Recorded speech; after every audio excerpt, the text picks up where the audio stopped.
World War II is perhaps the most brutal and horrifying war in human history, and talking about this 6-year war, there are countless famous events. From the massacres of Jews by Nazi Germany, the crimes of Imperial Japan, large-scale campaigns by the Allies, fierce battles that caused millions of casualties. However, one of the most famous events is certainly the 2 U.S. atomic bombings of Hiroshima and Nagasaki in Japan in August 1945. Those were also the first and only times that atomic bombs were used in practice. Its consequences are truly terrible and haunt generations of humanity. Let's learn about the whole scene of this event through the following video. General context. At that time, in 1945, World War II was gradually coming to an end. The armies of Allied countries launched a series of campaigns on both the West and East fronts in Europe, repelling the Axis army. On May 8, 1945, after the capital Berlin fell and Nazi Germany signed an unconditional surrender treaty, the war ended in Europe. On the Pacific Front, the war continued to rage between the Allies and the Imperial Japanese Army. However, the Japanese Empire increasingly fell into a disadvantageous position, especially after the defeats in the battles of Iwo Jima and Okinawa. Combined with a series of bombing campaigns against Japanese cities, the prospect of completely ending the war in 1945 was entirely possible. However, the Japanese Empire still had no intention of surrendering, even though the damage and civilian casualties caused by bombings were increasing. 66 Japanese cities were attacked by air, about 1.7 million people lost their homes, hundreds of thousands were killed and injured, especially the napalm air attack in Tokyo on March 9, 1945, killing at least 100,000 people. However, just 2 days after the bombing of Tokyo, Foreign Minister Shidehara Kujiro expressed the view shared by many senior members of the Japanese government that people will gradually get used to having to suffer every day. Gradually, their spirit of solidarity and determination will become stronger. However, the indisputable reality is that the Imperial Japanese Army was almost no longer able to resist pressure from the Allied armies, especially the American Army. The main forces that brought them many victories in the Pacific Front, the Navy and Air Force, were almost eliminated from the war. Japan's industry was severely damaged and the country was severely besieged and blockaded. Because there were not many weapons left to resist the Allies, the Japanese generals decided to use the only weapon with which they still had an advantage over their opponents, which was the samurai spirit, ready to decide, died for the emperor. Actual fighting in early 1945 showed that the kamikaze was an effective weapon. Although more than 3,900 pilots and aircraft had to be sacrificed, it caused heavy damage to the Allied Navy. By July 1945, Japan still had 12,725 aircraft of all types, almost all of which would be used as suicide planes. The Japanese military has even drafted a plan to fight to the death for the entire Japanese people, and in addition to suicide planes, Japan still has many other types of suicide weapons at sea. Regarding ground combat, Japan will deploy a total of 53 divisions and 25 independent brigades, a total of 2.35 million troops to fight the Allies. About 1.25 million soldiers of the Navy, because they no longer have warships, will also fight on land with the Army. In addition, we mobilized all people, men from 15 to 60 years old, women from 17 to 45 years old. A total of 28 million people armed with every weapon available, from rifles to bows, arrows, swords, and spears. In addition, there are 4 million defense workers combined into independent combat battalions, both production and combat. In addition, the Japanese armed forces have 3 million troops stationed abroad. In addition to remote areas such as New Guinea, the Indonesian archipelago, and Indochina, Japanese troops were highly concentrated in eastern China, especially in Manchuria and Korea. The Japanese Army's assault force was the Kwangdong Army with a force of nearly 1 million people. According to the operation plan in the summer of 1945, if the main country fell, they would withdraw to Manchuria and continue to resist to the end. The Japanese government decided to fight to the last man and believed that the American troops would have to give up. If casualties when attacking Japanese soil become too heavy, American public opinion will protest and force the government to negotiate, on the basis of which Japan can offer armistice conditions that are beneficial to them. On the Allied side, the U.S. Joint Chiefs of Staff presented to President Truman a plan to attack Japan called Operation Downfall. The plan was divided into 2 steps, including the Olympic Campaign and the Coronet Campaign, both opening with a long period of carpet bombing by Army aircraft taking off from China and North Korea. The United States expected that they would lose at least 100,000 people in the Olympic Campaign and 250,000 people in the Coronet Campaign. However, the successful test of the first atomic bomb named Trinity on July 16, 1945 provided a faster and more terrible solution to force Japan to surrender unconditionally, that was bombing Japan with atomic bombs. Immediately afterward, from July 17 to August 2, delegates from the Allied countries, the Soviet Union, the United States, and Britain held a conference in Potsdam to discuss important post-war issues, including the issue of quickly defeating the Japanese Empire and ending the war. On July 26, Britain, America, the Republic of China passed and sent to Japan the Potsdam Declaration as an ultimatum, demanding Japan's immediate unconditional surrender as follows. We call on the Japanese government to declare the immediate unconditional surrender of all Japanese armed forces and to give appropriate and full assurances of their good faith in such action. The other choice for Japan was immediate total destruction. Japan received this declaration on July 26 and had different reactions among the leadership. While the Japanese government did not have a specific reaction, the military faction said that the statement was insolent and the government should immediately reject it. On the afternoon of July 28, during a press conference, Prime Minister Kantaro Suzuki excused himself from commenting on the declaration and Japan continued the war. With such a decision from Japan, America was determined to use atomic bombs to end the war as soon as possible. The bombing of Hiroshima and Nagasaki. Developments in the Pacific Front and the Japanese government's attitude towards the Potsdam Declaration led to the U.S. deciding to use the atomic bomb to end the war. But the question here is, where will the U.S. use this destructive weapon on Japanese territory? In the spring of 1945, the U.S. military convened a committee of officers and scientists to decide where to drop the atomic bomb. This committee identified two goals of the first atomic bomb drop: to scare the Japanese into unconditional surrender and to impress the world with the power of the new weapon. Historian Alex Wellerstein said that at that time, the U.S. was still considering questions such as, should the target be a city or a military base? Or should we just show off the bomb without causing casualties? And physicist Edward Teller said, the only hope is for people to see the results of what we have done. This could help convince people that the next World War will be extremely brutal. For this purpose, using atomic bombs in actual combat may be the best choice. So in May 1945, the Target Selection Committee proposed a number of locations as bombing targets: Kyoto, Hiroshima, Yokohama, and Kokura. The committee rejected the use of nuclear weapons limited to military targets because of the possibility of targeting small targets in the middle of residential areas. For the committee, the psychological impact on Japan is very important. They also agreed that the first use of the atomic bomb required careful preparation because its significance would resonate internationally. Kyoto was chosen because it is the ancient capital of Japan. Kyoto is the cultural center of this country. Meanwhile, Hiroshima is a large city and an important military logistics base. Tokyo was omitted because the city had actually suffered heavy damage during the napalm bombing on March 9. After much debate and consideration, Kyoto was finally removed from the target list due to the city's cultural importance. The U.S. is afraid that public opinion will react harshly if it destroys a long-standing cultural center. Therefore, the target was shifted to Hiroshima and then to secondary targets such as Kokura and Nagasaki if Japan had not yet surrendered. At the time of the bombing, Hiroshima was an important city both militarily and industrially. A number of military camps located nearby include the 5th Division Headquarters, the 2nd Army Headquarters of Marshal Hada Shunroku, commander of the entire defense of southern Japan. Hiroshima is a small logistics base for the Japanese Army and is also a communications and logistics center as well as a weapons assembly center for the Army. Another reason for choosing Hiroshima was that General Spaatz reported that this was a city with no prisoners of war. For the above reasons, Washington decided that this was the #1 goal. On the morning of August 6, 3 B-29 super fortresses appeared over Hiroshima. 2 of them carried cameras and scientific equipment to record the effect. The third plane, named Enola Gay, was in charge of bombing. At 8 a.m., the radar station in Hiroshima saw that the number of incoming planes was very small, no more than 3, and lifted the order to be ready for air interception.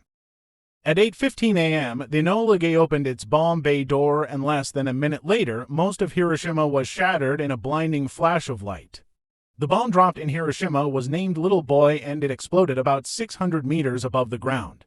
The explosive power of the bomb is equivalent to 13 kilotons of TNT, About 90,000 people died on the spot and thousands more died later from radiation exposure, burns, or shock. The radius of destruction was 1.6 kilometers and the fire covered an area of 4.4 square km. An estimated 90% of homes in Hiroshima were destroyed or damaged. By December 1945, the total number of deaths in Hiroshima in 1945 had reached 140,000.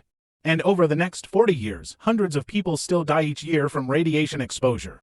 After the explosion, President Truman's staff in Washington issued a further warning if the Japanese government did not immediately surrender. America declared, if they do not accept our terms now, they will suffer a rain of devastation from the sky, the likes of which have never been known on Earth. On August 8, about 6 million leaflets were dropped from the air in 47 cities in Japan with a population of over 100,000 people. The content of the leaflet described the atomic bomb as having a destructive power equivalent to 2,000 B-29s attacking at the same time, and at the same time asked the Japanese people to petition the emperor to end the war. The Japanese government remained unresponsive to the Potsdam Declaration. Emperor Hirohito, his government, and the War Council were still considering for demands in exchange for Japan's surrender, maintaining the imperial organization and national institutions, assign responsibility to the imperial headquarters for disarmament and disarmament, not occupying Japan, and authorizing the Japanese government to punish war criminals. Previously, on August 5, Soviet Minister of Foreign Affairs Vyacheslav Mihailovich Molotov informed Tokyo of the cancellation of the Soviet-Japanese Neutrality Treaty. And just a few minutes after midnight on August 8, Tokyo time, the Soviet Union simultaneously deployed infantry, armor, and air force to attack the Japanese Kwangdong Army stationed in Manchuria. 4 hours later, in the early morning of August 9, Tokyo received a declaration of war from the Soviet government. Because the Japanese government continued to refuse to surrender, the United States decided to drop a second bomb, and this time the target was the city of Nagasaki. Nagasaki was once the largest port city in southern Japan and had a very important naval role thanks to its diverse industrial activities, from the production of ammunition, ships, military equipment to uniform materials. Otherwise, this is also one of the few cities that has never been bombed on a large scale. On the morning of August 9th, AB-29 named and boxcar will be on a bombing mission similar to the Hiroshima bombing, and the bomb is called Fat Man. At 7:50 a.m. Japan time, a plane alarm sounded in Nagasaki but then quieted at 8:30 a.m. when only to B-29s arrived at 10:53 a.m. The Japanese assumed they were reconnaissance planes and did not issue the alarm anymore. At approximately 11:01 a.m., the Fat Man bomb was dropped on the city's industrial valley. 43 seconds later, it exploded for 169 meters above the ground. The explosion had a destructive power equivalent to 21 kilotons of TNT. When the bomb exploded, there were about 200,000 people in the city. However, because it was dropped quite hastily, the bomb exploded between the two main targets, the steel and weapons factory in the north and the mine factory in the south.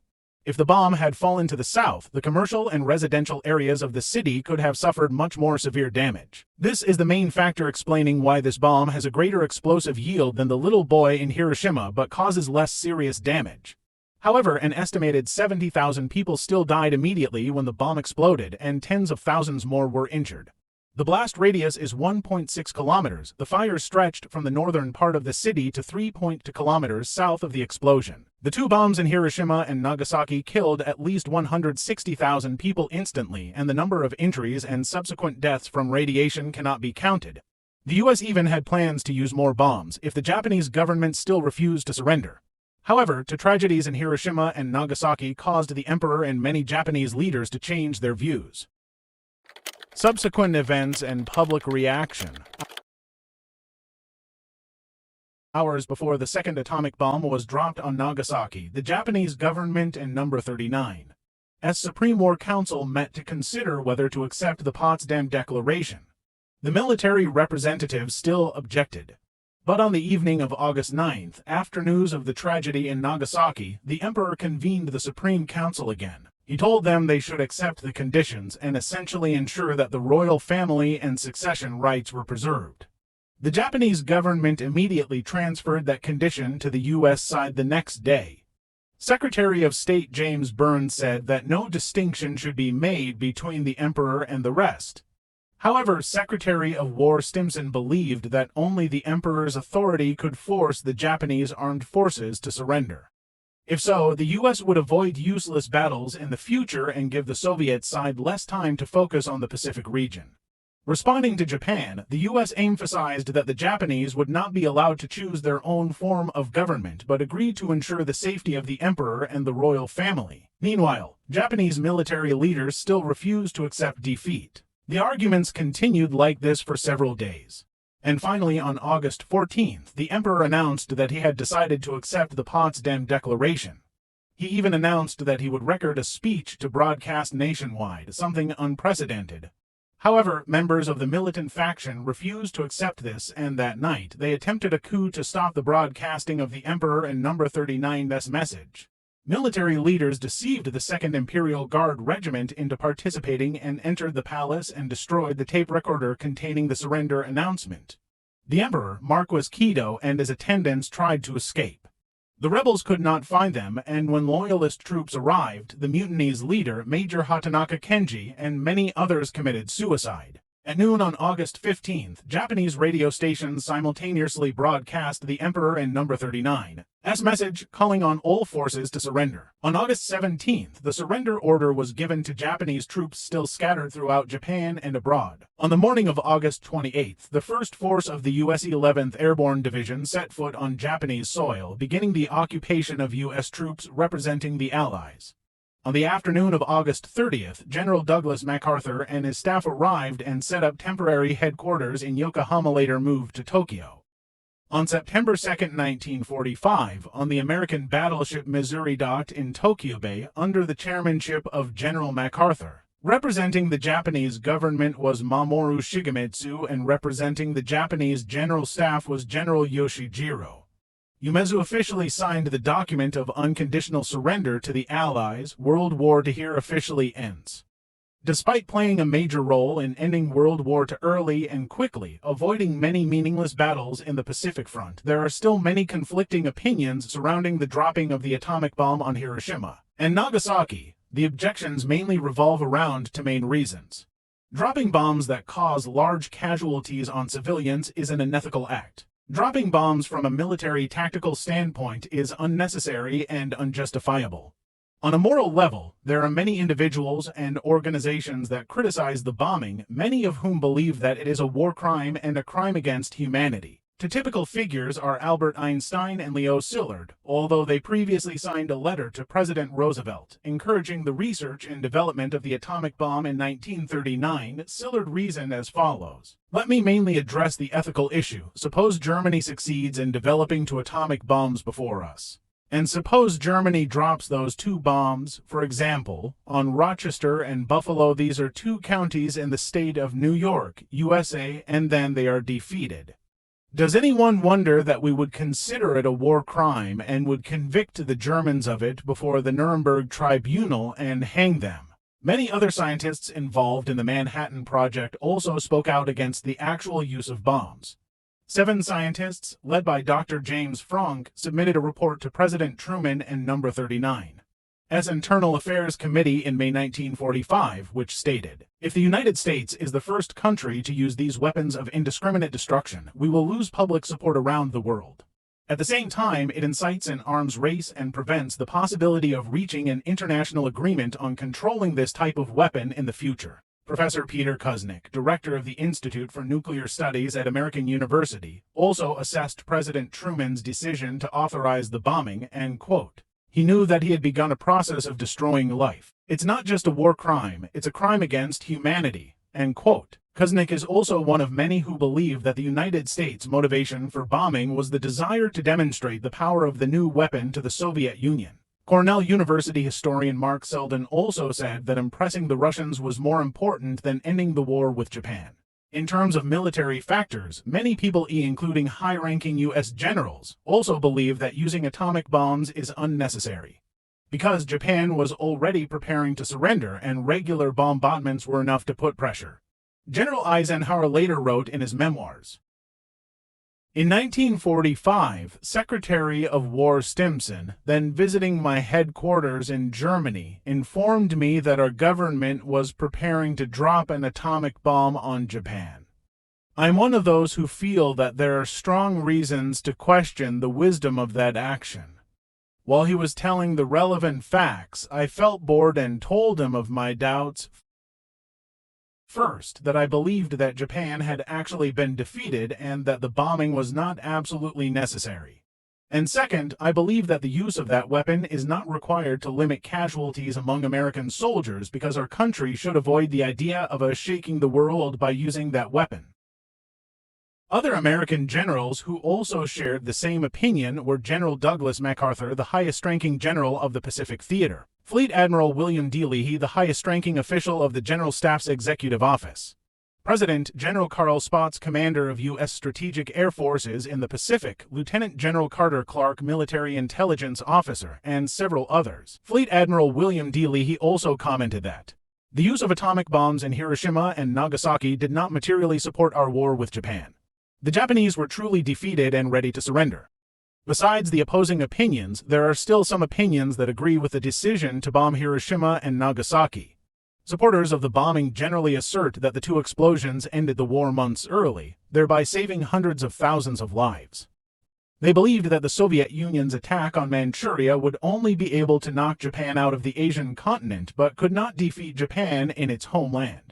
As mentioned, if two more campaigns, Olympic and Coronet, had to be carried out in the home country, the Allies would have suffered an additional 1.2 million casualties, of which at least 267,000 died. Those who support bombing also point out that prolonging the wait for Japan to surrender is not a cost-free option. The war claims 100,000 civilians each month in Asia. From February 1945, conventional bombing killed more than 100,000 people in Japan each month, and this would continue until American troops landed in Japan. The atomic bomb brought World War II in Asia to a quick end, liberating millions of people in occupied areas, avoiding unnecessary battles and bloodshed. Thus, although many people oppose and condemn the use of atomic bombs, their role in ending World War II cannot be completely rejected. However, the consequences of the atomic bombings in Hiroshima and Nagasaki did not end so quickly, and they still exist today.